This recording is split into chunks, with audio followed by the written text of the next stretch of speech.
చాలా విశిష్టమైన కార్యములు ఆయన చేసేవాడు.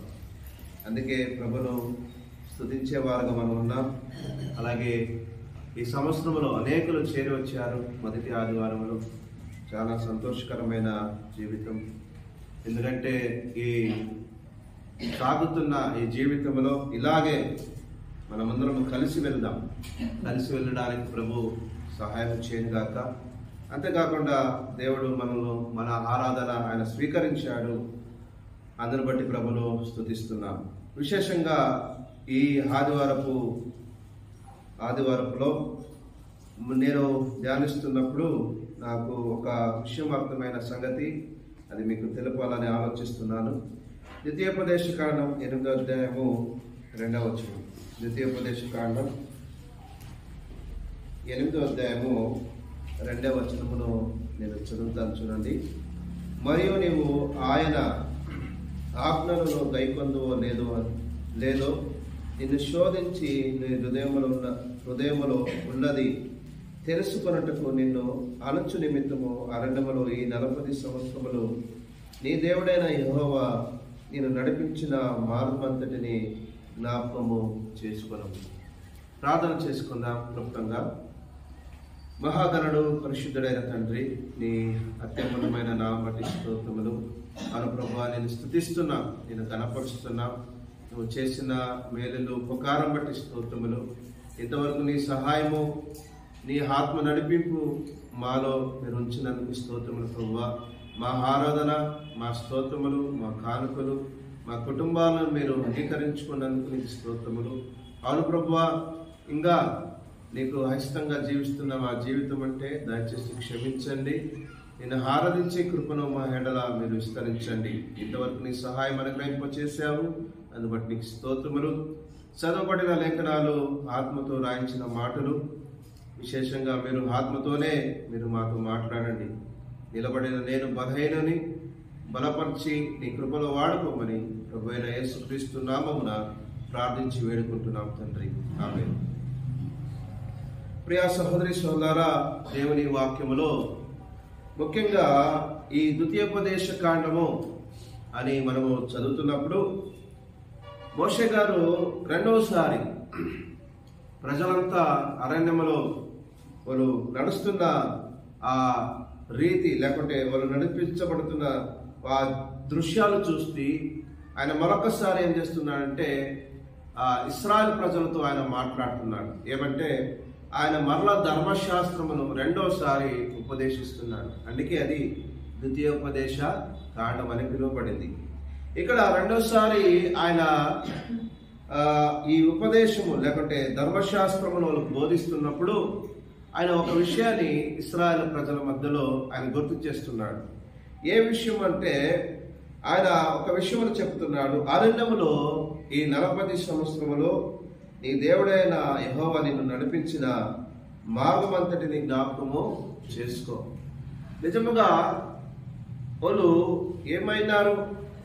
ఏమైనారంటే వాళ్ళు మర్చిపోయారు. ఆ సంగతులు ఆయన మరల 14వ వచనం చెప్తాడు. నీ మనస్సు మదించి అంటాడు. అంటే మనం గర్వించడానికి, మదించడానికి చాలా విషయాలు ఉంటాయి. అయితే ప్రభు తన దాసుడైన మోషే ద్వారా ఇశ్రాయేలుతో మాట్లాడుతున్న విషయం ఏమిటంటే, ఈ 40 సంవత్సరములు నిన్ను నడిపించిన నీ దేవుడు ఆయన నడిపించిన రీతులు నువ్వు జ్ఞాపకం చేసుకో. నిజముగా ఆ నడిపించబడిన ఆ నడిపింపు మనం చూసినప్పుడు ఎలా నడిపించాడు అని ఈ అధ్యాయంలో మనం చూస్తున్నాం. విశేషంగా 3వ అధ్యాయం 3వ వచనంలో మనం చూస్తే అక్కడ ఒక మాట మనకు రాయించబడింది. చూడండి, మధ్య భాగంలో నేను చదువుతాను. ఆయన నిన్ను అడిచి నీకు ఆకలి కలుగు చేసి నీవే గాని నీ పితరులే గాని ఎన్నడూ ఎరగని మన్నతో నేను పోషించాను. మొదటి విషయం ఆయన చెప్తున్న విషయం ఏమిటి? ఏమి జ్ఞాపకం తెస్తున్నాడు? ఎన్నడూ ఎరగని మన్నతో పోషించాను. అంటే ఈ 40 సంవత్సరాలు నేను పోషించిన జీవితము, లేక నేను పోషిస్తున్న ఆ పోషణ ఎటువంటిది? ఆయన పోషణ చాలా విశేషమైంది.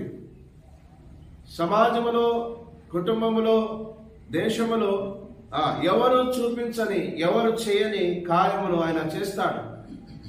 ఆయన ఎలా పోషిస్తాడు అని చెప్పడానికి ఈ వచన భాగం మనం చదివినప్పుడు ఆయన చెబుతున్న విషయము, నీకు ఆకలి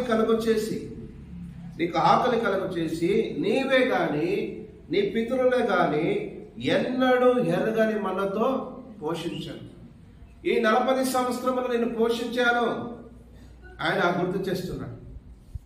ఎవరితో? ఇశ్రాయేలు ప్రజలతో ఆయన మాట్లాడుతూ చెప్తున్న విషయం ఏమిటి?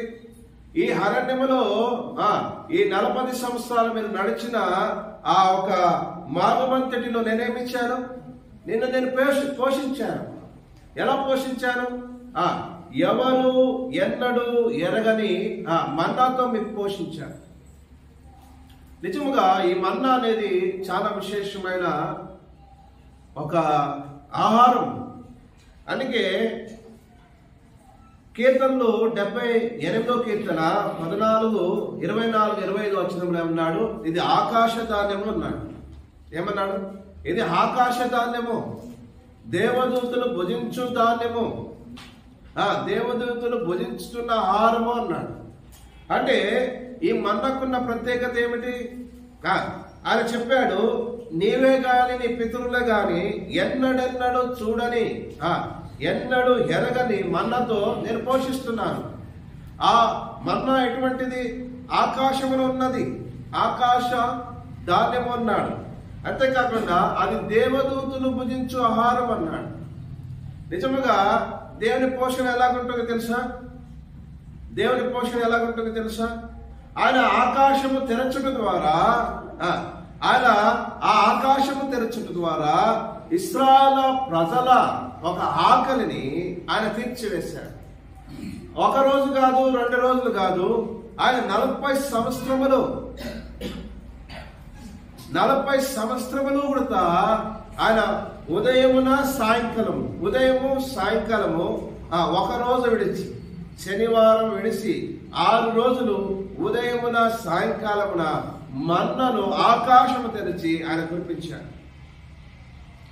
ఆ మాటలున్న భావం ఏం తెలుసా? ఈ ఎడారిలో మీరు నడుస్తున్న ఎడారిలో నీకు ఆహారంకు ఏమీ లేకపోయినా, అక్కడ ఏ పంట లేకపోయినా, అక్కడ ఎటువంటి ధాన్యము లేకపోయినా నేను సమర్థించగలను, నేను పోషించగలను. అవసరం లేదు. భూమిలో పండుచున్న ఆహారము నీకు అవసరం లేదు. నిజముగా ఇశ్రాయేలు ప్రజలు విమోచించబడి వాళ్ళు మార్గంలో ప్రయాణము చేస్తున్నప్పుడు వాళ్ళకి కనిపించింది అరణ్యము మాత్రమే. వాళ్ళు నడిచి వెళ్ళింది ఎడారి మాత్రమే. నీరు లేని చోటలో నడిచి వెళ్ళారు, ఆహారము లేని స్థితిలో నడిచి వెళ్ళారు. ఎక్కడ పంటలు లేని, ధాన్యము లేని ఆ ఎడారిలో, ఆ అరణ్యములో నడిచి వెళుతున్నప్పుడు దేవుడు వాళ్ళకు చెప్పుతున్న ఒక విశేషమైన ఆ పోషణ ఏమిటంటే, ఆకాశము తెరచి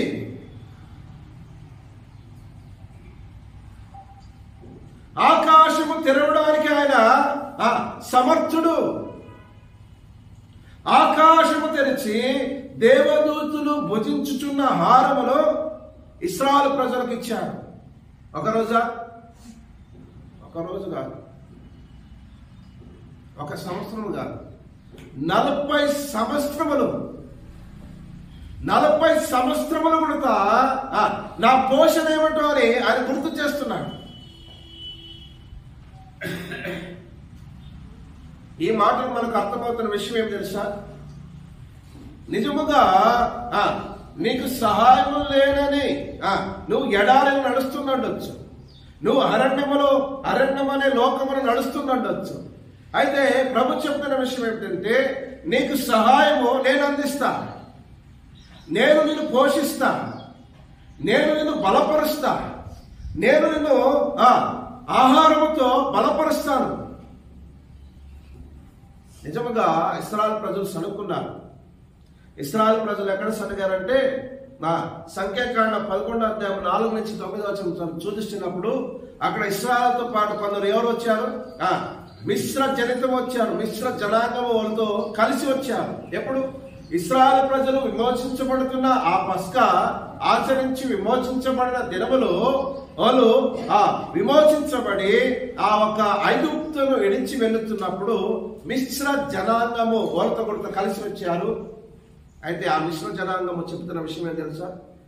ఐగుప్తు దేశంలో మేము కూరగాయలు తింటుంటిమి, దోసకాయలు తింటుంటిమి, మా ఆహారముకు ఎంతో విశేషకుని అని చెబుతున్నప్పుడు ఇశ్రాయేలు ప్రజలంతా ఆ విషయాన్ని నమ్మి ఏడుస్తారు, సనుగుతారు. ఈరోజు దేవుని వాక్యం అనే మన్నా ఆయన ఏం చేస్తున్నాడు? ఈ వాక్యం అనేది, ఈ మన్నా వాక్యానికి పోల్చబడింది. ఇది ఎంత పావిత్రత కలిగిందో, పరిశుద్ధమైనదో అని మీరు చూస్తే నిర్గమకాండములో 16వ అధ్యాయంలో కానీ సంఖ్యాకాండములో 11వ అధ్యాయంలో కానీ అది చూసినప్పుడు అది పడక ముందు మంజు మనసు భూమిని ఆవరించిన తర్వాత, మనసు పడిన తర్వాత ఆ కాలంలో ఆ మన్న పడుచున్నట్టుగా మనం చూస్తున్నాం. అంటే భూమి అపవిత్రమైనది, శపించబడింది. ఆ భూమిలో ఆ మన్న అపవిత్ర కాకుండానట్లు మొదటిగా మంచును కురిపించి తర్వాత ఏం కురిపిస్తున్నాడు? మన్నను కురిపిస్తున్నాడు. మన్న అంటే దేవుని వాక్యమే. దేవుని వాక్యము చాలాసార్లు మనుషుల యొద్ద నుండి వచ్చేది కాదు, మనుషుల యొద్ద నుండి వచ్చే వాక్యము కాదది. దేవుడు ఆకాశము తెరవాలి, ఆయన మాటలు వినిపించడానికి ఆయన దర్శనము కలుగు చేయాలి, ఆయన ప్రజలను ఆత్మికంగా పోషించాలి. అంతే కదా? ఆ రోజు ఇశ్రాయేలు ప్రజలను ఎడారులు నడుస్తున్నప్పుడు, అరణ్యములు నడుస్తున్నప్పుడు అక్కడ ఏమీ లేదు, ఆహారమును సమకూర్చుకోవడానికి పంట లేదు, ధాన్యము లేదు, నీళ్లు లేదు, ఇంకా వసతులు లేదు, ఇండ్లు లేవు. ఇటువంటి స్థితిలో సాగు వెళుతున్నప్పుడు వాళ్ళకి ఇచ్చిన ఒకే ఒక విషయం ఏమిటంటే, నేను ఆకాశము తెరిచి మీకేం కుమరిస్తా? మన్నా. ఈరోజు వాక్యం అనే మన్నతో మనల్ని దేవుడు పోషిస్తున్నాడు. శరీరంకి అవసరం, ఆహారం అవసరం. ఆహారం లేకుండా పోతే శరీరం ఏమవుతుంది? కృషించుచున్నది, బలహీనమైపోతుంది. ఏమవుతుందంటే నిశక్తి ఏర్పడుతుంది. అలాగే ఆత్మకి ఏం కావాలా? దేవుని వాక్యం అనే మన్నతో దేవుడు పోషిస్తున్నాడు.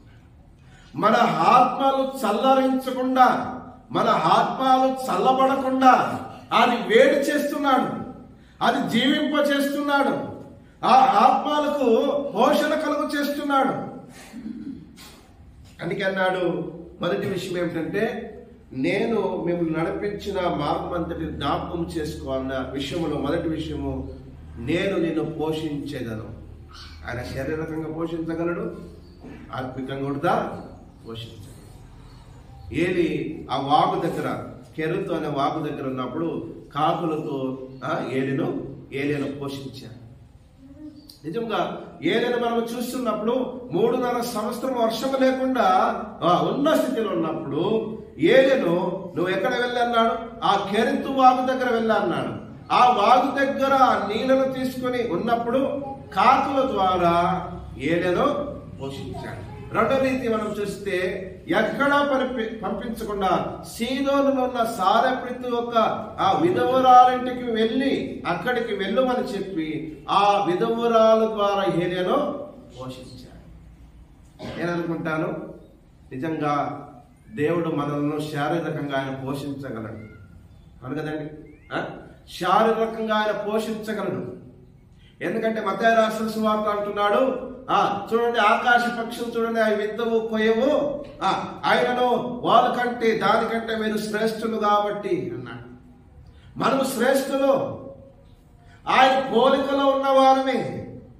అంతేకాకుండా ఆ పోలికలో ఉన్న మనము ఆ పాపములో జీవించుతున్నప్పుడు ఆ పాపము నుంచి విడిపించడానికి ఆయన మనుష్యుల పోలికలో పుట్టి మన కొరకు ఆయన ప్రాణత్యాగం చేశాడు. ఆ పాపపు భారము నుంచి విమోచించాడు. విమోచించి ఏం చేశాడు? ఆయన మనల్ని పోషించుచుండే. మొదటి విషయం ఏమిటంటే ఆయన ఈ 40 సంవత్సరములు ఆయన పోషణ చేశాడు. రెండవ విషయం ఏమిటంటే ద్వితీయోపదేశకాండం 8:4 ఇలాగుంది, ఈ 40 సంవత్సరములు నీవు వేసుకున్న బట్టలు పాతగిల లేదు, నీ కాలు వాయలేదు. అంటే ఇక్కడ ఏమి కనిపిస్తుందంటే నీ వేసుకున్న బట్టలు అన్నాడు. అంటే బట్టలు అని మనం చూసినప్పుడు వస్త్రాలు ఈ వస్త్రాలు ఏమవలేదు, అది పాతగా లేకుంటే అది చెరిగిపోలేదు.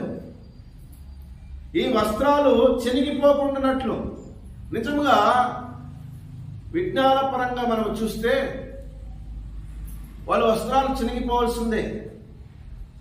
ఎందుకంటే ఒక మానవుడు ఒక షర్ట్ కానీ ఒక ప్యాంట్ కానీ 40 సంవత్సరాలు వాడడానికి సాధ్యం లేదు. ఈ చెమట లేకుంటే ఈ ఎండ వేడి తగిలి మనుషులు ఉద్భవిస్తున్న చెమట ద్వారా ఆ చెమట ద్వారా ఏం కలుగుతుంది? ఉప్పు ఏర్పడుతుంది. ఉప్పు ద్వారా వేసుకున్న బట్టలు చినిగిపోతాయి. చాలా సంవత్సరాలు రావు వైజ్ఞానికంగా. అయితే ప్రభు తండ్రి అయిన దేవుడు ఇశ్రాయేలు ప్రజలను ఎలా నడిపించాడంటే పొగలు మేఘ స్తంభములో, రాత్రి అగ్ని స్తంభములు. ఎండ దెబ్బ తగలకుండా ఏమిటండి? ఎండ దెబ్బ తగలకుండా వెన్నెలతో ఆ మనసు పడకుండా ఆయన ఏం చేశాడు? ఆయన ఎండ దెబ్బ తగలకుండా మేఘముతో ఆయన నడిపించాడు. రెండోదిగా అగ్ని స్తంభముగా, మేఘ స్తంభముగా వాళ్ళు నడిపించాడు. నిజంగా ఇశ్రాయేలు ప్రజలు ఎందుకు చాలా సౌందర్యవంతులు తెలుసా? వాళ్ళు చాలా దేవుని సురక్షతలో పెరిగిన వారు. దేవుడు ఒక సృష్టిని వాళ్ళ కొరకు కల్పించాడు. 40 సంవత్సరాలు ఎండ దెబ్బ తగలకుండా కాపాడాడు. వెన్నెల దెబ్బ పడకుండా కాపాడాడు. వాళ్ళతో ఏ నష్టము కలగకుండా కాపాడాడు. అందుకే వాళ్ళు చాలా సౌందర్యవంతులు. అంటే ఎండ దెబ్బ తగిలితే ఎలా ఉంటారు? నల్లగా మార్చబడతారు. అంతే కదా? పరమగీతలు మీరు చదివితే ఆ శివుల మీద చెప్తున్న విషయం ఉంటుంది, నేను ఎండకు నల్లగా మార్చి, ఎండకు మందలను కాస్తున్నప్పుడు ఆ ఎర్రటి ఎండలో నేనేమయ్యాను? నల్లదానిగా మార్చబడాను. అయితే ఇశ్రాయేలు ప్రజలకు ఎవరు? వాళ్ళ బట్టలు చినగకుండా ఆయన కాపాడాడంటే వాళ్ళని ఎండ దెబ్బ తగలకుండా మేఘాలతో కాపాడాడు. రెండవదిగా అగ్ని స్తంభముగా నిలబడాలని కాపాడాడు. ఈ విషయంలో ఏం తెలియపరుస్తుందంటే ఆత్మీయ పాఠం ఏమిటంటే చూడండి, ఆదికాండం 3వ అధ్యాయంలో 7వ వచనంలో మన పితృడైన ఆదాము పాపము చేసినప్పుడు అంజూరపు చెట్టుల ఒక ఆకులతో అంగిలను చేసుకుంటాడు. అది సరైన క్రమము కాదని ప్రభువైన దేవుడు ఆదికాండం 3వ అధ్యాయం 21వ వచనంలో ఒక పశువును వధించి వాళ్ళకి చర్మపు చొక్కాయలను ఆగ్రహిస్తాడు. అంటే ప్రభు దృష్టిలో ఏమి? వేసుకున్న ఇశ్రాయేలు ప్రజలు వేసుకున్న ఆ బట్టలు చినిగిపోకుండా ఆయన ఏం చేశాడు? మొదటిగా ఆ మేఘ స్తంభములో, అగ్ని స్తంభంలో నడిపించాడు. అంతేకాకుండా ఆదాము మొదటి పాపము చేసినప్పుడు తనకిష్టమైన ఆ నగ్నతను కాపాడుకోవడానికి లేకుంటే కప్పుకోవడానికి అంజురపు చెట్లతో ఆయన కప్పుకున్నాడు. కానీ అది సరి అయిన మార్గము కాదు. ఎందుకు?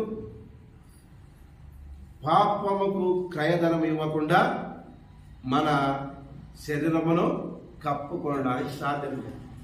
అందుకే పాపము చేసిన వారు చనిపోవాల్సిందే. అయితే నువ్వు చనిపోయడానికి నువ్వు సిద్ధంగా ఉన్నావు. అయితే నీకు బదులుగా నేనేం చేస్తున్నా ఈరోజు? నిన్ను కాపాడడానికి ఒక పశువును వధించి నీకు ఆ పశు ద్వారా వస్తున్న చర్మము చొక్కాయలు వేస్తున్నా. అంటే ఈ చొక్కాయలు నువ్వు పోగొట్టుకున్న రక్షణ ఆనందములు మరలి తిరుగా ఇస్తున్న రక్షణ వస్త్రములు. అందుకే యెషయా రాసిన గ్రంథంలో చూడండి, యెషయా రాసిన గ్రంథంలో 61 అధ్యాయంలో ఇలా అన్నాడు. యెషయా రాసిన గ్రంథం 61 అధ్యాయంలో 3వ వచనంలో ఇలా అన్నాడు, సీయోనులో దుఃఖించు వారికి ఉల్లాస వస్త్రములను ధరింప చేయుటకు అన్నాడు. అంటే చీయోనులో నివసించు వారికి ఏముంది? ఆ దుఃఖములో ఉన్న వారికి ఏమిస్తాడు? ఉల్లాసపు వస్త్రములు. ఆదాము ఏం కోల్పోయాడు అక్కడ? ఆదాము దేవుని సావాసం కోల్పోయాడు, పాపం చేశాడు, మరణానికి పాత్రలు ఎంచబడ్డాడు. అయితే ఆ మరణం నుంచి తప్పించడానికి దేవుడు ఒక పశువును వధించి ఆయన చర్మపు చొక్కాయలు తొలగించాడు. అక్కడ ఏం చేశాడంటే ఆయన నగ్నత్వమును తీసివేసి ఆయన వారికి రక్షణ వస్త్రమును ఇచ్చాడు. ఇక్కడ కూడా ఈరోజు ప్రభు మాట్లాడుతున్న విషయం ఏంటంటే, దుఃఖించు వారికి ఎక్కడ? సీయోనులో దుఃఖించు వారికి ఏమిస్తాడు? ఉల్లాసపు వస్త్రములు. ఈ సీయోను ఇశ్రాయేలుకు చెందిన ఒక ప్రదేశం. సీయోను కొండలో ఏం దొరికింది? ధర్మశాస్త్రం. సీయోను కొండలో ధర్మశాస్త్రం దొరికితే ఆ సీయోనులో దుఃఖించేవారు ఉన్నారు. దుఃఖించే వారికి ఏమైంది? ఉల్లాస వస్త్రములు అన్నాడు.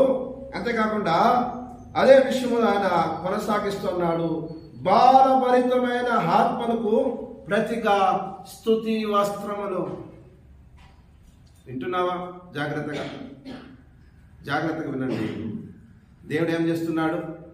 ఇశ్రాయేలు ప్రజలు 40 సంవత్సరాలు నడిపించినప్పుడు వాళ్ళ బట్టలు చెనిగిపోకుండానట్లు, లేకుంటే పాతగా ఉండిపోకున్నట్లు ఆయన ఏం చేశాడు? వాళ్ళ చొక్కాలను కానీ వాళ్ళ బట్టలను కాపాడాడు. ఆ బట్టలు ఏం చూపిస్తుంది? మనలను ఆయన ఆ నగ్నత నుంచి ఆయన ఏం చేస్తాడు? కాపాడాడు, సంరక్షించాడు, కాపాడడానికి నడిపించాడు అని మనం చూస్తున్నప్పుడు. అంతేకాకుండా ఆయన చెప్తున్న మరొక విషయం ఏమిటంటే, దుఃఖములు ఉన్నావా? దేవుడి దగ్గర ఉల్లాస వస్త్రములు ఇస్తాడు. బాలభరితమైన ఆత్మకు ప్రతిగా ఏమిస్తున్నాడు? స్తుతి వస్త్రములు. బాలభరితమైన దుఃఖం మనకు ఉండొచ్చు కానీ, దుఃఖముతో మనము జీవించుచుండొచ్చు కానీ, దేవుడు ఏమిస్తున్నాడు? స్తుతి వస్త్రములు దయచేస్తాడు. దేవునికి ఆరాధించే స్తుతించే వస్త్రములు ఆయన దయచేసేవాడు. అదే యెషయా రాసిన గ్రంథం 61 అధ్యాయంలో 10వ వచనం ఇలా ఉంది, శృంగారమైన పోగా ధరించుకొనిన పెళ్లి కుమారుని రీతిగాను ఆభరణముతోను అలంకరించుకొని పెళ్లి కుమార్తె రీతిగాను ఆయన రక్షణ వస్త్రములు నాకు ధరింప చేసి ఉన్నాడు. ఈరోజు మనం ఎందుకు క్షీణించిపోతాలేదు, ఎందుకు కృంగించబడతలేదంటే ఆయన ఏం చేస్తున్నాడు? రక్షణ వస్త్రములు ధరింప చేస్తున్నాడు. ఎక్కడ? ఎందుకు ఈ రక్షణ వస్త్రములు ఎందుకు చెరిగిపోతలేదు? పైన ఏముంది? ఇశ్రాయేలు ప్రజలకు మేఘ స్తంభముగా నడిపించాడు. మేఘం ఏమిటి? మేఘము ఆత్మ, దేవుని పరిశుద్ధాత్మ మేఘం గురించి గత దినములు మీకు వివరించాను. మేఘం అంటే పరిశుద్ధాత్మకు పోల్చబడిన ఒక విషయము. ఆయన పరిశుద్ధాత్మ ద్వారా మనము నడిపించబడుతున్నాము కాబట్టి ఇంకా రక్షణ వస్త్రములు చెరిగిపోలేదు. రెండోదిగా అగ్ని స్తంభము అన్నాడు. యెర్మయా గ్రంథములో నీ వాక్యం అగ్ని వంటి వాది కాదా అన్నాడు. అంటే దేవుని వాక్యము ద్వారా ఇంకను మన రక్షణ వస్త్రములు చెరిగిపోకుండానట్లు ఆయన కాపాడుతున్నాడు. ప్రియా సహోదరి సోదరా, ఈరోజు దేవుడు నిన్ను చాలా చాలా సొలొమోను కంటే అత్యధికమైన వైభవమును లేకుంటే వస్త్రాలను ఆయన నీకు దయచేశాడు. అటువంటి మహిమనిచ్చాడు. ఎందుకంటే ఆయన ఎందుకు ఈ మహిమనిచ్చాడంటే ఆయన తన పరిశుద్ధ లేకుంటే పరిశుద్ధాత్మ ద్వారా మన రక్షణను ఆయన కాపాడుతున్నాడు. ఎందుకంటే ఎఫెసీ రాసిన పత్రికలో చూస్తే మీరు దేవుని ఆత్మ చేత ముద్రించబడితిరి అవును కదా. 1:14 మనం ముద్రించబడిన వారం, మనము దేవుని వాక్యము ద్వారా నడిపించబడుతున్న వారం. అందుకే ఇశ్రాయేలు ప్రజలు ఏం కలగలేదు, వాళ్ళ బట్టలు చినిగి ఉన్నది. ఈరోజు మన కూడా మన రక్షణ ఎందుకు మనం కోల్పోవటం లేదంటే దేవుడు ఏం చేస్తున్నాడు, ఆయన నడిపిస్తున్నాడు. ఆయన ఏం చేస్తున్నాడు, ఆయన మనను నడిపిస్తున్నాడు. ఎలా నడిపిస్తున్నాడు అంటే మనకు రక్షణ వస్త్రమును ధరింపచేసి, ఉల్లాస వస్త్రమును ధరింపచేసి, స్తుతి వస్త్రమును ధరింపచేసి, అంతేకాకుండా చర్మపు చొక్కాయలను తొలగించి మనకు ఏం చేస్తున్నాడు, ఆయన పరిశుద్ధాత్మ ద్వారా మేఘస్తంభముగా, ఆయన అగ్నిస్తంభంగా వాక్యము ద్వారా మన ఆత్మీయ జీవితమును ఆయన ఈ సమస్తములు ఆయన నడిపిస్తున్నాడు. మూడవదిగా మనం చూసినప్పుడు ఇదే ద్వితీయోపదేశకాండం 8వ అధ్యాయము 4వ వచనములో ఈ 40 సంవత్సరాలు నువ్వు వేసుకున్న బట్టలు పాతికిల లేదు, నీ కాలు వాయలేదు. నిజంగా ఇక్కడ కూడా ఒక ఆత్మీయ పాఠం ఉంది. వాళ్ళు కాలు ఏం చేయబడలేదంటే వాయలేదు, వాళ్ళు నడిచారు. అంటే చాలా 11 రోజులు నడిచే ఒక ఐగుప్తు నుంచి కానానికి వెళ్ళాలంటే 11 రోజులే. చాలా నడిచి వెళ్ళిన కూడా 11 రోజులే. చరిత్రగా మనం చదువుకుంటే 11 రోజులు కానానికి వెళ్ళవచ్చు. అయితే ప్రభు ఏం చేశారు, వీళ్ళకి పాఠము నేర్పించడానికి 40 సంవత్సరాలు అరణ్యంలో నడిపించారు. ఈ 40 సంవత్సరములు అరణ్యంలో నడిచినప్పుడు వాళ్ళు కాలు వాయలేదు. కాలు ఏం చూపిస్తుందండి మనం చూసినప్పుడు చూడండి, కాలు దానియేలు గ్రంథం చూడండి, దానియేలు గ్రంథం 6వ అధ్యాయం. దానియేలు గ్రంథం కాలు మనకేం చూపిస్తుంది, దానియేలు గ్రంథం 6వ అధ్యాయము 10వ వచనంలో ఇలా రాయించబడింది, ఇంటి శాసనము సంతకము చేయబడినని దానియేలు తెలుసుకొనినను అతడు తన ఇంటికి వెళ్ళి యథాప్రకారముగా అనుదినము ముమ్మారు మోకాలుని తన ఇంట పైగది కిటికీలు యెరూషలేము పైగది కిటికీలో యెరూషలేము తట్టుకు తెరవబడి ఉండగా తన దేవునికి ప్రార్థన చేయించు ఆయనను స్తుతించుతూ వచ్చాను. అంటే మోకాలు ఏం కనిపిస్తుంది, ప్రార్థన జీవితము. అంతే కదండి. వాళ్ళు కాలు వాయలేదు అన్నప్పుడు వాళ్ళకి ఏముంది, ప్రార్థన శక్తి ఉంది. వాళ్ళు ప్రతిసారి దేవుని ఎదురు చూస్తున్నారు, ప్రార్థిస్తున్నారు. అంతేకాకుండా వాళ్ళు ఆ కాలు వాయలేదని చెప్తున్నప్పుడు దానియేలు ఎలాగా ఆ శాస్త్రం ఉన్నా కూడా రాజ్యాజ్ఞకు భయపడకుండా దేవుని ఆజ్ఞకు లోబడిన వాడుగా ఏం చేశాడు, ముమ్మారు వెళ్ళి ప్రార్థన చేశాడు. ఎలా చేశాడు, మోకాలుతో. ఒక సేవకుడు ఈ మధ్యలో చెప్తున్నాడు, నాకు అప్పుడు సంతోషమైంది ఆ విషయం చెప్పినప్పుడు. అంటే మనం ప్రార్థించే భంగి అవసరం లేదు, కానీ ప్రార్థన ఉదయం ఉండాలా అన్నాడు. చాలా సంతోషమైంది, ఎందుకంటే ఎలాగైనా ప్రార్థన చేయవచ్చు. అయితే భక్తులు ఏం చేశారు, భక్తులు ఏ భంగితో చేశారు, వాళ్ళు మోకాలోని ప్రార్థన చేశారు. మన ప్రభువైన యేసుక్రీస్తు ఏం చేశారు, ఆయన పట్టబడుచున్న ఇంకేమి సమీపంలో ఉన్నప్పుడు మార్కు రాసిన సువార్త 14:30 మనం చూసినప్పుడు ఆయన ఇంకేమి గెత్సేమనే తోటలో పట్టబడతాడు. దానికి ముందు ఆయన కొంత దూరం వెళ్ళి మోకాలుని తండ్రితో దేవుని చిత్తం ఏమిటో ప్రార్థన చేస్తున్నాడు. అందుకే ఒక భక్తుడు ఇలా అన్నాడు, మోకాలు నల్లబడితే ముఖము తెల్లబారుతుంది. అంటే మన మోకాలలో ఉన్న బలహీనత మన ముఖానికి ప్రకాశింప చేయడానికి అది నడిపిస్తుంది. నిజంగా మోకాల్లో ఉండడానికి సాధ్యం లేదు. అయితే ప్రభు ఏమంటున్నాడంటే మోకాలతో, దానియేలు మోకాలుని యథాప్రకారంగా ప్రార్థించాడు. అయితే అక్కడ ఏం చేయించాడు, విజయానికి నడిపించబడ్డాడు. సింహపు నోడును మూపించింది దానియేలు మోకాలతో చేసిన ప్రార్థన. ఎలా చేశాడు, ముమ్మారు అన్నాడు. అంటే రోజుకు 3 సార్లు ప్రార్థన. ఇశ్రాయేలు ప్రజలను నడిపించింది కూడా ఏది, ఆయన మన కొరకు ఒక ఉత్తరవాది ఉన్నాడు అని మనం చూస్తాం. యోహాను రాసిన పత్రిక 2వ అధ్యాయం మొదటి 2 వచనాలు చూస్తే మనకొక్క ఉత్తరవాది ఉండెను, అంటే మనకొక్క యాజకుడు ఉన్నాడు. ఆ రోజులలో ఇశ్రాయేలు ప్రజల నిమిత్తము నిలబడిన మోషే ఇశ్రాయేలు పక్షం ఏం చేస్తున్నాడు? ప్రార్థన చేస్తున్నాడు. ఈరోజు ప్రజల పక్షమా ప్రార్థన చేసేవారు ఎవరు? ముందు స్థానం వహించిన వారు. రెండవదిగా మనం ఏం చేయాలా? మన జీవితంలో ప్రార్థన లేకుండా మనము లోకములో యాత్ర లేకుంటే కొనసాగించడానికి సాధ్యం లేదు.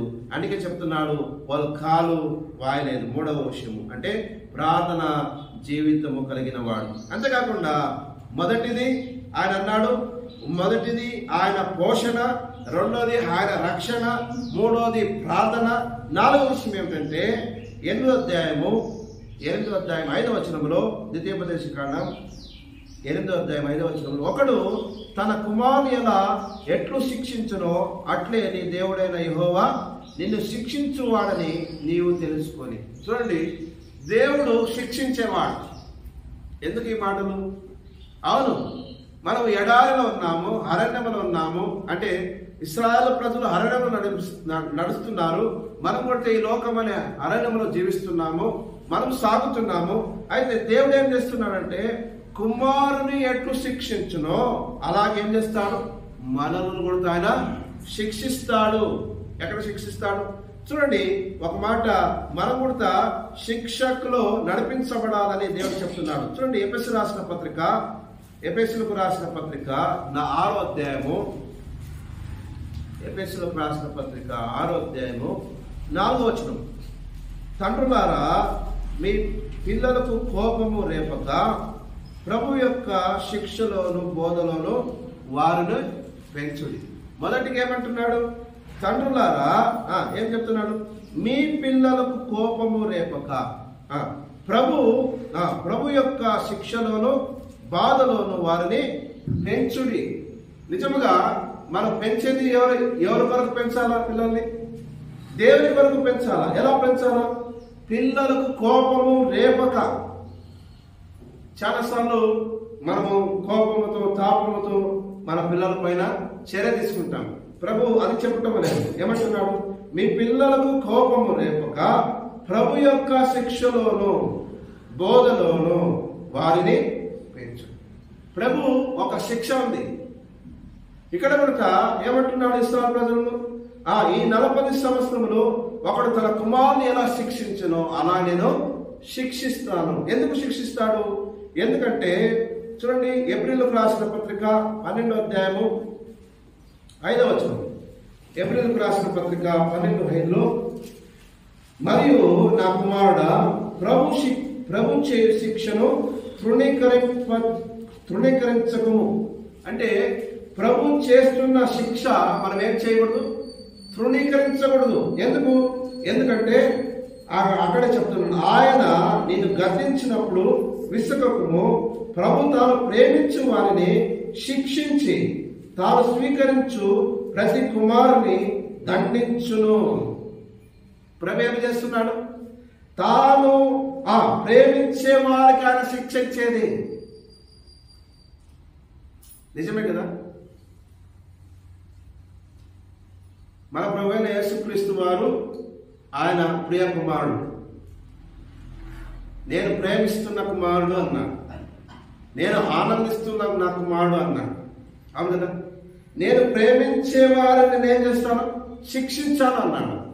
ఆయన రొమ్మున ఆనుకున్న మన ప్రభు అయిన యేసుక్రీస్తు, ఆయన అద్వితీయ కుమారుడైన యేసుక్రీస్తును ఈ లోకానికి పంపుట ద్వారా, ఆయన శిక్షించుట ద్వారా, ఆయన శిలువలో శిక్షించుట ద్వారా ఆయన ఏం చేస్తున్నాడు? తన ప్రేమను వెల్లడి చేస్తున్నాడు. అంటే తన కుమారుని ఆయన ఏం చేస్తాడు? గద్దిస్తాడు. తన కుమారుని ఆయన ప్రేమిస్తాడు. తన కుమారుని ఆయన శిక్షిస్తాడు. ఎందుకంటే అక్కడ 7వ వచనం ఎలా ఉంది చూడండి, శిక్షా ఫలము పొందుటకై మీరు సహించుతున్నారు, దేవుడు కుమారుడుగా మిమ్మల్ని చూస్తున్నాడు, తండ్రి శిక్షింపని కుమారుడు ఎవడు? అవును కదా? మనమంతా తండ్రి ఎందుకు ఉన్నాము? తండ్రి శిక్షింపని కుమారుడు. నిజంగా తండ్రి శిక్షలో నడిపించబడాల కుమారుడు. ఇక్కడ కూడా ఆయన తండ్రిగా ఉన్నాడు. ఎవరికి? ఇశ్రాయేలు ప్రజలను నడిపిస్తున్న తండ్రి ఆయన. అందుకే ఆయన చెప్తున్న మాట ఏమిటంటే, నేను తన కుమారుడు ఎట్లా శిక్షించునో అలాగే నేను మిమ్మల్ని శిక్షిస్తాను. ఎందుకంటే నేను నిన్ను ప్రేమించుతున్నాను కాబట్టి నేను శిక్షిస్తున్నాను. ప్రేమిస్తున్నాను కాబట్టి ఆ శిక్ష అంతా నా కుమారుని పైన వేశాను. నేను ప్రేమిస్తున్నాను కాబట్టి నా శిక్ష అంతా నా కుమారుని పైన వేశాను. అంటే ఆయన ప్రియ కుమారుడైన యేసుక్రీస్తు వారు ఈ లోకానికి వచ్చి ఏం చేశాడు? మన శిక్ష అంతా ఆయన మోసుకున్నాడు. శిక్షను మోసుకొని ఆయన కుమారులో మొదటి స్థానమును ఆయన వహించాడు. జ్యేష్ఠత్వమును ఆయన వహించాడు. అంతేకాకుండా ఈ శిక్ష ఎందుకంటే కొరింథీయులకు రాసిన పత్రిక చూడండి. కొరింథీయులకు రాసిన మొదటి పత్రిక 11వ అధ్యాయం 32వ వచనం. మనము తీర్పు పొందినడలా లోకముతో పాటు మనకు శిక్షా విధి కలుగుకుంటున్నట్లు ప్రభు చేత శిక్షించబడుచున్నాము అన్నాడు. ఈ మాట ఎక్కడ రాయబడింది? బల్ల దగ్గర వస్తున్న కొరింథీయులు ఏం చేస్తున్నారు? వాళ్ళకి అంతటనే వాళ్ళు ఏం చేస్తున్నారంటే, వాళ్ళు కాల్చుకొనకుండా వాళ్ళు ఏం చేస్తున్నారు? ఆ భోజనము కానీ ఒక దేవుడు అప్పగించిన ఆ కార్యం వాళ్ళు చేస్తున్నారు. అందుకే పౌలు ఏం చెప్తున్నాడంటే 22వ వచనంలో, అన్నపాదములు పుచ్చుకొనుటకు మీకు ఇల్లు లేవా? దేవుని సంఘమును తిరస్కరించి పేదలను సిగ్గుపరచుదురా? మీతో ఏమి చెప్పుదును? చూడండి, మీతో ఏమి చెప్పుదును. ఎందుకంటే అన్నపాదములు పుచ్చుకోవడానికి ఎవరు చేరొస్తున్నారు? సంఘముగా చేరొస్తున్నారు. అయితే దేవుడు చెప్పిన ఆజ్ఞ ఏమిటి? ఆయన చెప్పిన ఆజ్ఞ ఏమిటంటే అక్కడ 23 అంటున్నాడు, 11:23, నేను మీకు అప్పగించిన దానిని ప్రభు వలన పొంది తిని. ఏది మనము చేస్తున్న ఈ యొక్క కూడికలో, ఈ యొక్క బల్ల దగ్గర వస్తున్న ఈ విషయం ఏంటంటే ప్రభు వలన పొందితిని కాబట్టి మనము చేస్తున్నాం. ఈ ప్రభు వలన పొందితిని. అందుకే మీరేం చేయాలంటే ఈ యొక్క విషయాన్ని మీరు కాచుకొని ఉండి ఏం చేయాలా? కాచుకోవాలి. అంతేకాకుండా ఈ బల్ల దగ్గరికి వస్తున్న వారు మిమ్మల్ని మీరే పరీక్ష చేసుకోవాలి. 28 అన్నాడు, కాబట్టి ప్రతి మనుషుడు తను తాను పరీక్షించుకోలను, అలాగ చేసి ఆ రొట్టెని తిని ఆ పాత్రలోనిది త్రాగవలను. ప్రభు శరీరం అని వివేచింపక తిని త్రాగువాడు తనకు శిక్షా విధి కలుగుటకై తిని త్రాగుతున్నాడు. అంటే మనము విమర్శన చేసుకోకుండా, పరీక్షించకుండా, పరిశుద్ధంగా జీవించకుండా ఈ ఒక్క బల్లలో మనము పాత్రలో పాలు పొందకూడదు. ఏం కలుగుతుంది? పాత్ర పొందితే ఆయన అంటున్నాడు, మనము తీర్పు పొందినలా లోకముతో పాటు మనకు శిక్షా విధి కలుగుకుంటున్నట్లు ప్రభు చేత శిక్షించబడుతున్నాము. దేవుని శిక్ష ఎందుకు తెలుసా? మనము లోకముతో పాటు తీర్పు పొందకుంటున్నట్లు, లోకముతో కలిసి మనకు తీర్చుకుంటున్నట్లు ఆయన ఏం చేస్తున్నాడు? శిక్షించుచున్నాడు. అందుకన్నాడు ఇశ్రాయేలు ప్రజలకు ఆయన చెప్తున్న విషయం ఏంటంటే, నేను కుమారుని ఎట్లు శిక్షించునో అలాగా నేను శిక్షిస్తాను. మొదటిది ఆయన పోషణ, రెండోది ఆయన రక్షణ, మూడోది ఆయన ప్రార్థన, నాలుగోదిగా ఆయన శిక్ష, ఐదోదిగా ఏముందంటే ద్వితీయోపదేశ కాండం 8వ అధ్యాయం 6వ వచనంలో ఆయన ఇలా అంటున్నాడు, ఆయన మార్గంలో నడుచుకున్నట్లు, ఆయనకు భయపడినట్లు నీ దేవుడైన యెహోవా ఆజ్ఞను గైకొనవలెను. దేవుని ఆజ్ఞ మొదటి పోషణ, రెండోది రక్షణ, మూడోది ప్రార్థన, నాలుగోది శిక్షణ, ఐదోది దేవుని ఆజ్ఞ. ఈ 40 సంవత్సరాలు ఇశ్రాయేలు ప్రజలు నడిపించింది ఎలాగంటే, ఒకటి పోషించాడు, రెండోదిగా రక్షించాడు, మూడోదిగా ప్రార్థించాడు, నాలుగోదిగా శిక్షించాడు, ఐదోదిగా దేవుని ఆజ్ఞను ఇచ్చాడు. ఈ దేవుని ఆజ్ఞ అంటే ఏమిటి? చాలాసార్లు దేవుని ఆజ్ఞను మనం ఏం చేస్తున్నామంటే మర్చిపోతాం. చూడండి, ఆ మత్తయి రాసిన సువార్త మత్తయి రాసిన సువార్త 22, మత్తయి రాసిన సువార్త 22వ అధ్యాయము 37వ వచనం. అందుకు ఆయన నీ పూర్ణ హృదయముతోనూ నీ పూర్ణ ఆత్మతోనూ నీ పూర్ణ మనసుతోనూ నీ దేవుడు ఆయన ప్రభును ప్రేమింపవలనదియే ఇది ముఖ్యమైనది, మొదటి అయిన ఆజ్ఞ. నిన్ను వల్ల నీ పొరుగు వారిని ప్రేమింపవలనని రెండవ ఆజ్ఞ దాని వంటిదే. చూడండి ఏమంటున్నాడు, ఇశ్రాయేలు ప్రజలకు ఏమి ఇచ్చాడు? 10 ఆజ్ఞలు ఇచ్చాడు. ఇశ్రాయేలు ప్రజలకు ద్వితీయోపదేశ కాండంలో ఏమి ఇచ్చాడు? దానికి ముందు నిర్గమకాండం 20 అధ్యాయం 10 ఆజ్ఞలు ఇచ్చాడు. 10 ఆజ్ఞలు పాటించడానికి యెహోవా నేను ఆజ్ఞలను ఇచ్చి తిని అన్నాడు. ఈ ఆజ్ఞలో మనకేమి పాఠం ఉంది అని మనం చూసినప్పుడు ఇక్కడ 22:37 మనం చూస్తే మన ప్రభుని ఎలా ఆరాధించాలా? పూర్ణ హృదయముతో, పూర్ణ ఆత్మతో, పూర్ణ మనసుతో మన దేవుడైన ప్రభును సేవింపవలను, లేకుంటే ప్రేమింపవలను. రెండోది ఏమిటంటే నిన్ను వలె నీ పొరుగు వాణ్ణి ప్రేమింపవలను అనేది రెండవ ఆజ్ఞ. ఈ మొదటి ఆజ్ఞ మనందరికీ చాలా బాగుంటుంది, కానీ రెండో ఆజ్ఞ మనకు చల్లదు. మొదటి ఆజ్ఞ ఏమి? పూర్ణ హృదయంతో, పూర్ణ ఆత్మతో, పూర్ణ శక్తితో నేనేం చేస్తున్నాను? దేవుని ప్రేమిస్తాను. రెండో ఆజ్ఞ ఉంది కదా, ఇది చేయడానికి సాధ్యం ఉంది. నిన్ను నీ పొరుగు వారిని ప్రేమించుము అన్నప్పుడు పొరుగు వారిని కాదు, పక్కన వారిని ప్రేమించడానికి కూడా మనసు లేదు. అదే కదా ఆజ్ఞ. నీ పొరుగు వారిని ప్రేమించుము అని చెప్తున్నప్పుడు పక్కన కూర్చున్న వారిని ప్రేమించడానికి సాధ్యము కానంత రీతిలో మనం ఉన్నాం ఈరోజు. అందుకే రెండోది మనకు వర్తించదు అని మనం ఏం చేస్తాం? మొదటికి మాత్రం మనము స్టాండ్ అయి నిలబడి ఉంటాం. A stand? దేవుని నేను ప్రేమిస్తాను పూర్ణ హృదయంతో, పూర్ణ ఆత్మతో, పూర్ణ శక్తితో నా దేవుని నేను, నా ప్రభుని ప్రేమిస్తాను. అయితే నిన్ను వలె నీ పొరుగు వారిని అన్నాడు కదా, ఇక్కడ నాకు ఇష్టం లేదు. ఇది రెండవ ఆజ్ఞ. ప్రభు 40 సంవత్సరాలు నడిపించాడు. 1 పోషణ, 2ది రక్షణ, 3ది ప్రార్థన, 4ది శిక్షణ, 5వది ఆయన ఏం చేస్తున్నాడు? ఆజ్ఞ. ఆ ఆజ్ఞలు మొదటిదేమి? దేవుని ప్రేమించాలా, నీ పొరుగు వారిని ప్రేమించాలి. రెండో విషయం ఏమిటంటే చూడండి, రెండో విషయం ఏమిటంటే యోహాను సువార్త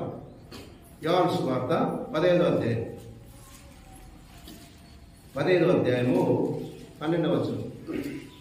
15:12లో నేను మిమ్మును ప్రేమించిన ప్రకారము మీరు ఒకరినొకడు ప్రేమించవలననే నా ఆజ్ఞ అన్నాడు. మీరు మిమ్మును ప్రేమించిన ప్రకారం మీరు ఒకరిని ఒకడు ప్రేమింపనుటయే నా ఆజ్ఞ అన్నాడు. చూడండి, నేను మిమ్మల్ని ప్రేమించాను, మీరు కూడా మరొకరిని ప్రేమించమని చెప్పేదే ఆజ్ఞ. అంతేకాకుండా అదే యోహాను గారు తన మొదటి పత్రికలో అంటున్న మాట ఏంటంటే చూడండి, మొదటి పత్రిక 4వ అధ్యాయము 21వ వచనంలో దేవుని ప్రేమించేవాడు తన సహోదరుని కూడా ప్రేమింపవలనను ఆజ్ఞ మనం ఆయన వలన పొందితిమి. చూడండి ఏమంటున్నాడు? మనము దేవుని ప్రేమిస్తున్నామని ఆడికే నిలిచకుండా మనం ఏం చేయాలా? తన సహోదరుని కూడా ప్రేమింపవలను అనే ఆజ్ఞ మనం ఆయనతో పొంది ఉన్నాం. అంటే ఇక్కడ చెప్తున్న విషయం ఏమిటి అని మనం చూస్తే మనము దేవుని ప్రేమించేదే కాక రెండోదేమి, మన సహోదరుని కానీ సహోదరి కానీ మన పొరుగు వారిని కానీ మనం ఏం చేయాలా? ప్రేమించే బద్దలుగా ఉన్నాము. ప్రేమించే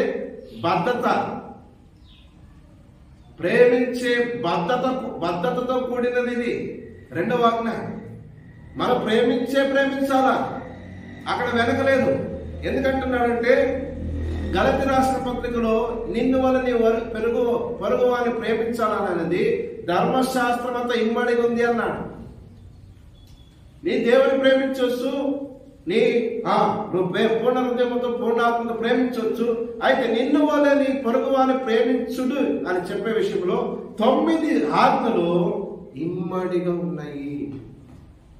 అంటే దేవుడు ఏం చెప్తున్నాడు? నిన్ను వల్ల నీ పొరుగు వారిని ప్రేమించేదే చాలా విశేషత. దేవుని ఎంత ప్రేమిస్తున్నావో నీ పొరుగు వారిని ప్రేమించుట.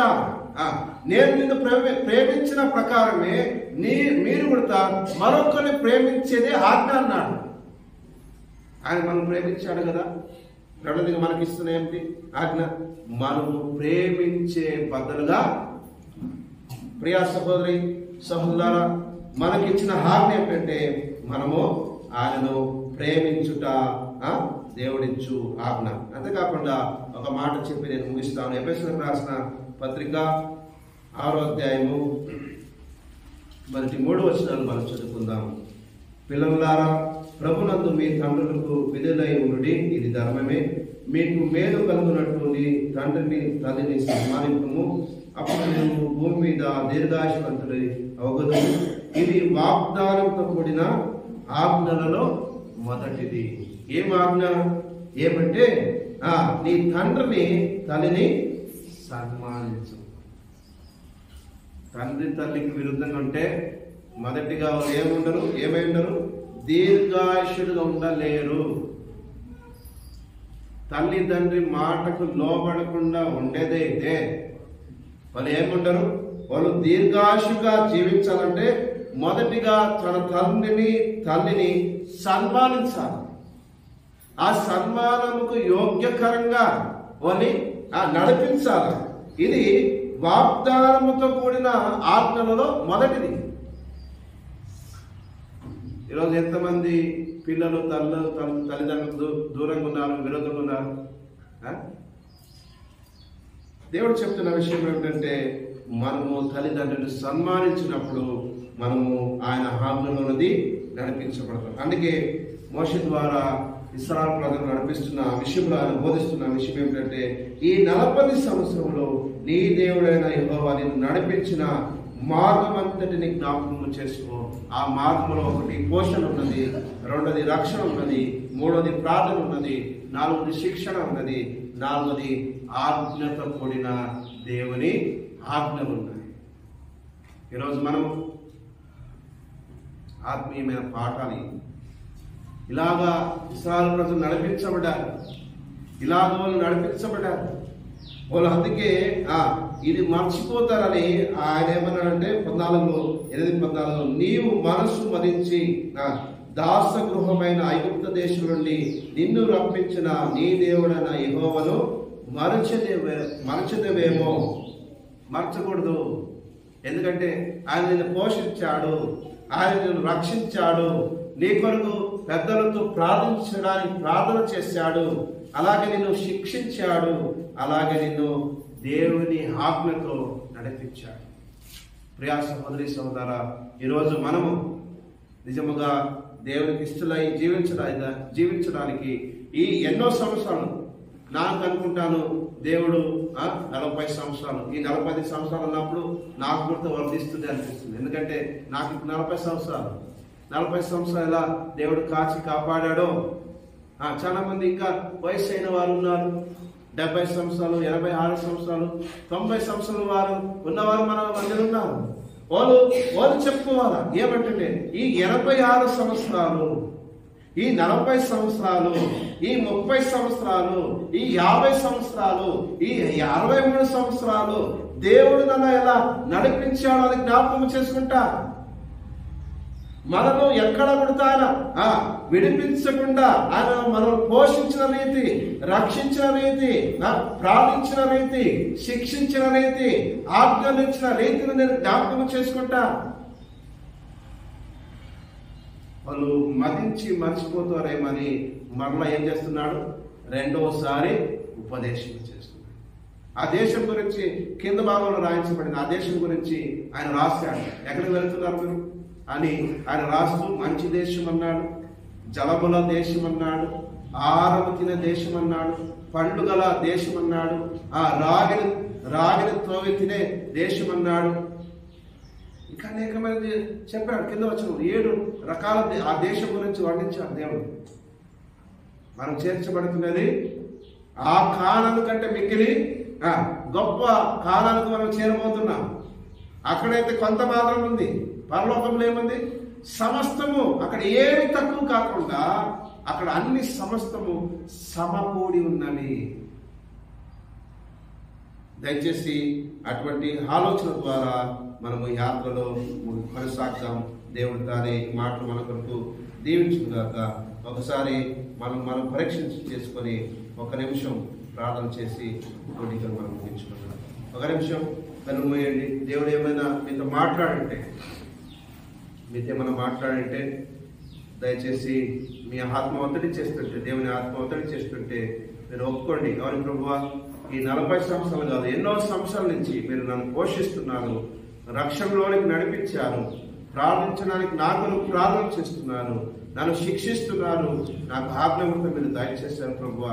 ఈ 40 సంవత్సరములు లేకపోతే కొన్ని సంవత్సరాల నుంచి మీరు నడిపిస్తున్న రీతిలో నేను సంతోషిస్తున్నాను, ఆనందిస్తున్నాను. అలాగే మీరు ఇంకను ఈ సంవత్సరం అంతా మీరు నడిపించండి మీ పద్ధతిలో అని మీరు ప్రార్థన చేసుకుంటే దేవుడు మిమ్మల్ని ఆశీర్వదిస్తాడు. ప్రార్థన చేసుకుందాం. కృపగల తండ్రి,